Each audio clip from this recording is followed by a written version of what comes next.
transaction I have ever done. But for many, many of you who are buying a house in Southern California right now, anytime during the 2020s, this one tip could either help you get your absolute dream house or could end up costing you tens of thousands, even a six-figure penalty in your home purchase. So yeah, you ready to learn more about it? Yeah, this is why the appraisal contingency is the most dangerous single term in your entire residential purchase agreement. This is in California real estate.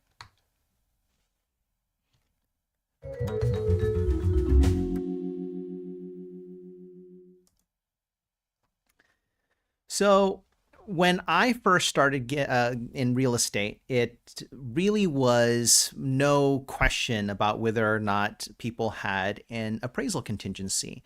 This was back in 2014, and all of a sudden, over the course of the past decade, we've seen the what's called the waiver of the appraisal contingency go from being something that was sort of a fringe sales tactic to now becoming such a big deal that there's basically this whole section about it here, and essentially like some additional warnings on it that are very, very warranted. Now, in order to understand what this contingency is and why it's so important, let's talk about three things. One, let's talk about what a contingency is. Two, let's talk about why the appraisal contingency exists, like how it's supposed to function. And then three, let's talk about how it's, I guess, actually functioning in kind of common residential real estate negotiations today. So, very first thing, what is a contingency? So, when you enter into a residential purchase agreement, and again, this is just in California, different states handle these things differently, so I'm just going to really talk about California here today.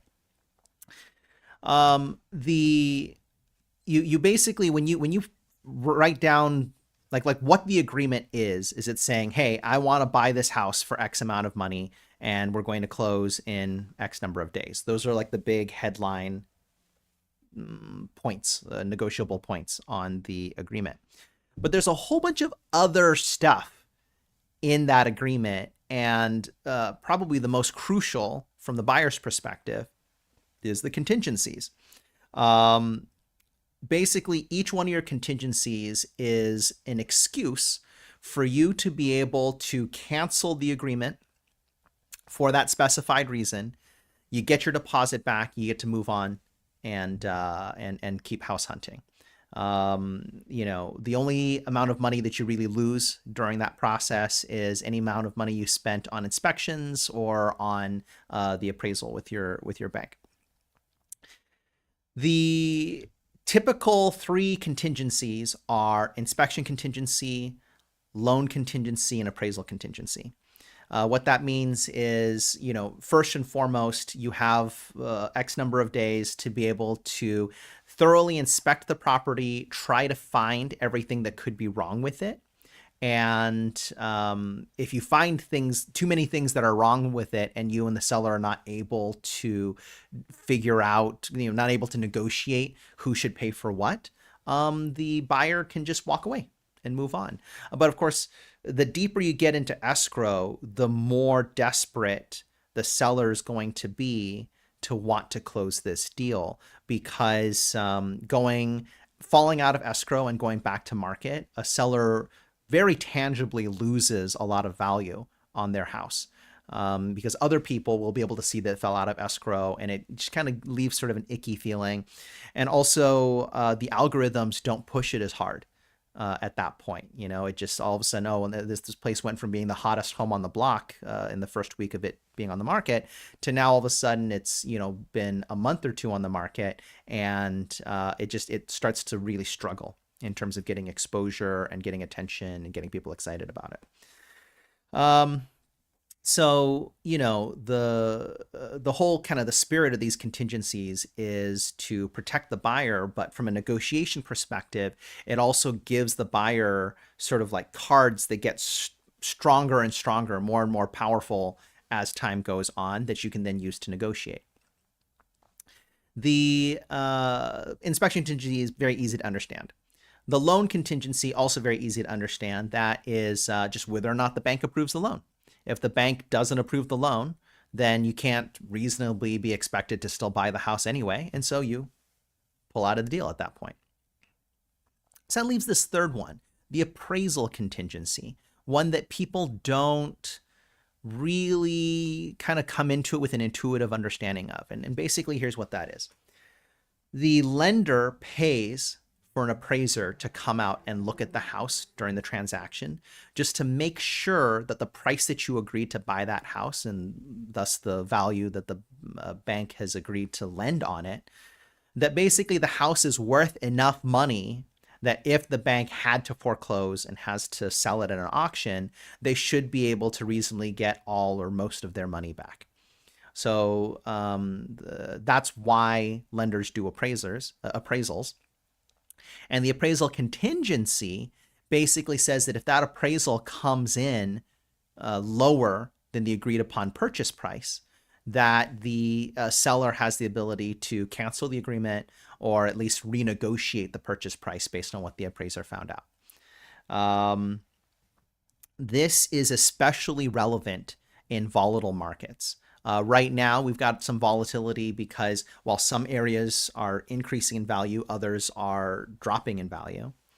Back, of course, 10 years ago when I started, it was because we were coming out of the Great Recession, and some areas were increasing in property values so fast that there was this increasing concern in some areas that a house might sell for so much money that it was sort of outpacing the rest of the houses in the neighborhood in terms of value, and that an appraiser would come and look at it and be like, whoa, wait a second.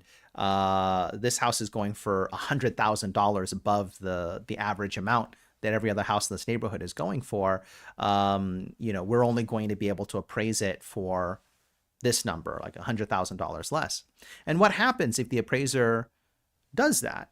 Well, that means that the bank will not lend all the way up to the agreed upon purchase price. The buyer needs to pay the entire difference in cash.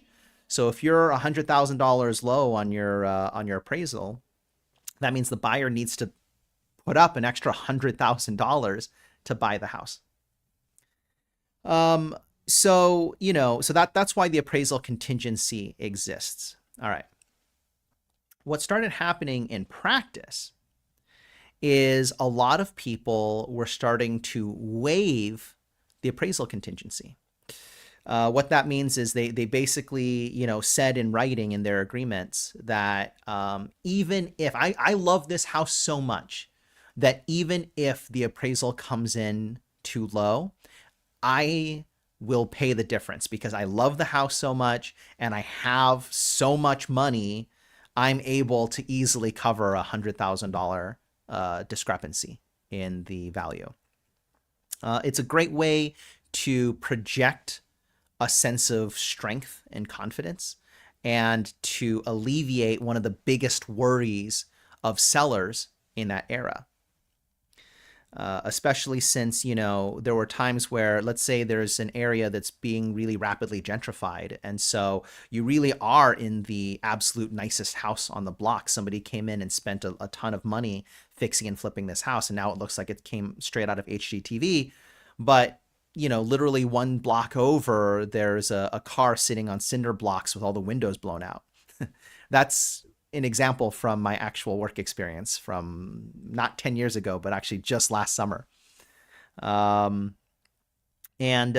becomes this very legitimate concern for both parties that, because banks don't go into the house when they do their appraisal, not really, and like look around and think, oh, wow, like, yeah, this place is amazing. All they do is they have to kind of just take the average of as many houses around that house as they can that are in as close of the condition as possible to be able to do what they call their comparable market analysis. But if you are that far ahead of the rest of the market, it just might not comp that high. Okay.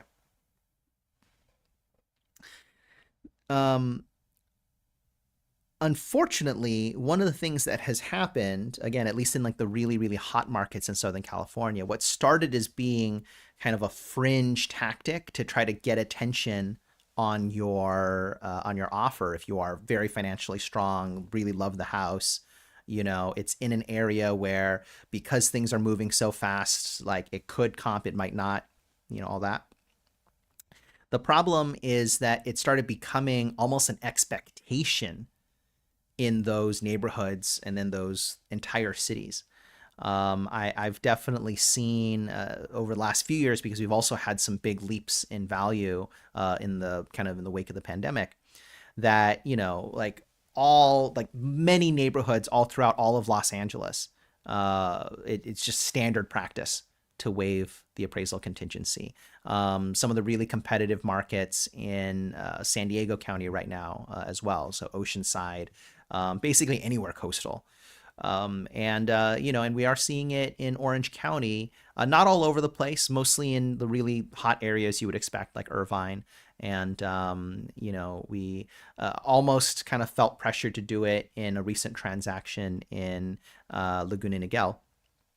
And, and it was at that time that specific buyer, we're in escrow right now on a home in Laguna Niguel, and the buyer asked me, hey, is this, I noticed this term here, and this is the picture here. I'll kind of zoom in a little bit further so you guys can see, is the whatever, we'll just leave it like that. It's the appraisal contingency section. And, he was just noticing this. He said, yeah, why is there like a checkbox that says no appraisal contingency, but also removal of appraisal contingency does not eliminate appraisal cancellation rights in FVAC? What does that mean? It just kind of seems sort of ominous. Well, the explanation of this is just, it became such a common thing that people were handwriting into the agreement to waive appraisal contingencies, and even some people waiving their loan contingency, saying, even if I don't get the loan, I've got enough cash to be able to buy this house all cash, right? That's at least what you're trying to project.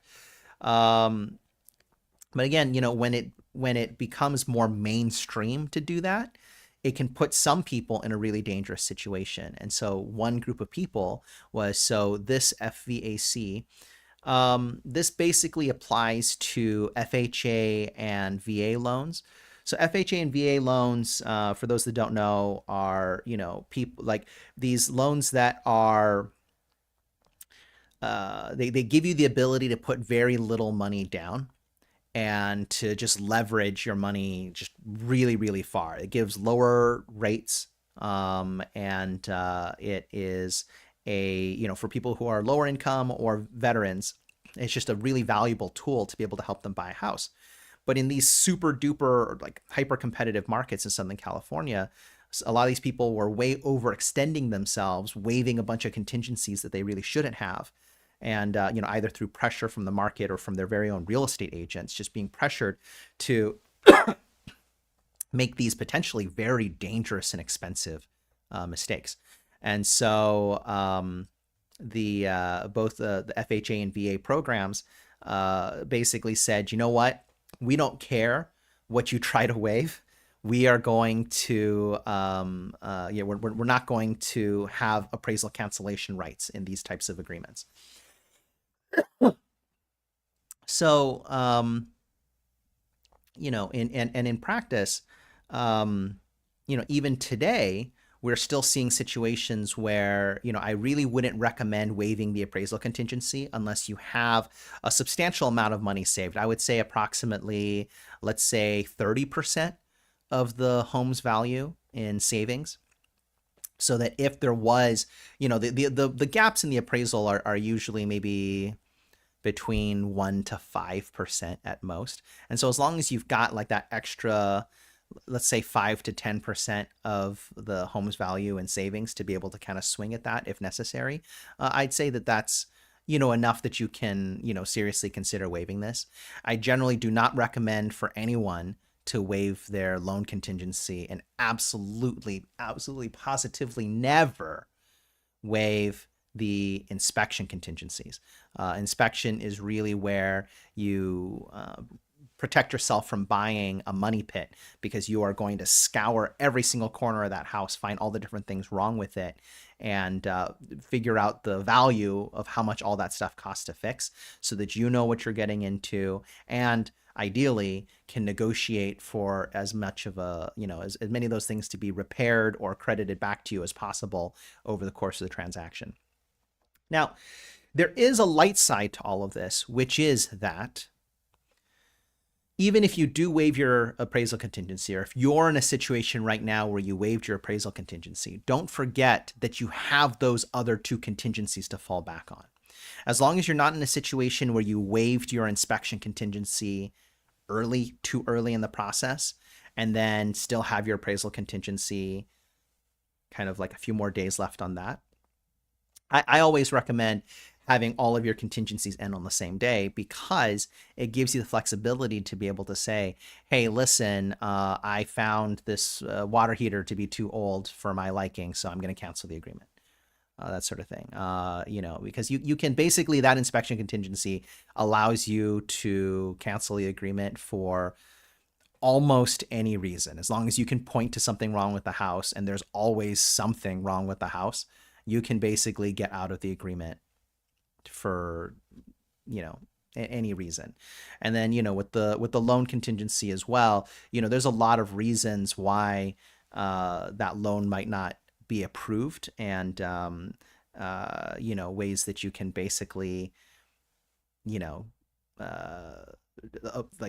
basically exercise that in saying, hey, you know what, like the bank wasn't able to give me the terms that I wanted, so I decided to cancel. So in practice, the appraisal contingency is actually not invulnerable, except for like a few very specific circumstances, because you still have the other two contingencies to be able to fall back on and use as an excuse to cancel. Now, let's also kind of take a step back and look at the fact that at the end of the day, sellers don't like suing buyers. They don't like, taking the earnest money deposit and keeping it and saying, oh, you promised XYZ, and so we're going to keep your deposit. I know that it technically can happen, and I'm sure that it does on occasion. But in my 11-year career, at least none of my transactions have ever ended with a dispute over something in the contract that seller ended up trying to take the deposit over that. For the most part, everyone wants to just move on with their lives and not bring in a bunch of expensive lawyers and stuff to make things much worse, rather than, hey, you know what, just kind of brush your hands of the situation, go your separate ways. Seller finds another buyer, buyer finds another house. It's that simple. So, all right, that is the extremely dry and boring presentation on the appraisal contingency. It is a very controversial contract term. I'm sure you can see why. And, it is both a very valuable tool to understand how to use if you are out there trying to get your dream house and you want to make your offer stand out from the crowd without necessarily having to lay down a whole bunch of extra money on the offer. However, it is also a double-edged sword if you don't understand the dangers of the appraisal contingency and you don't word the other two contingencies correctly, or you don't time it out correctly. You can find yourself liable to pay the difference in tens or even hundreds of thousands of dollars. So hope that this helps save some of you from making a very big and expensive mistake. Thanks so much for joining me this week, and we'll catch you again next week and every week on Thursdays at 4:30 p.m. Pacific time. Thanks so much. My name is Richard Wayland, owner and broker of the Imagination Brokerage. Find us at imaginationbroker.com. Thanks.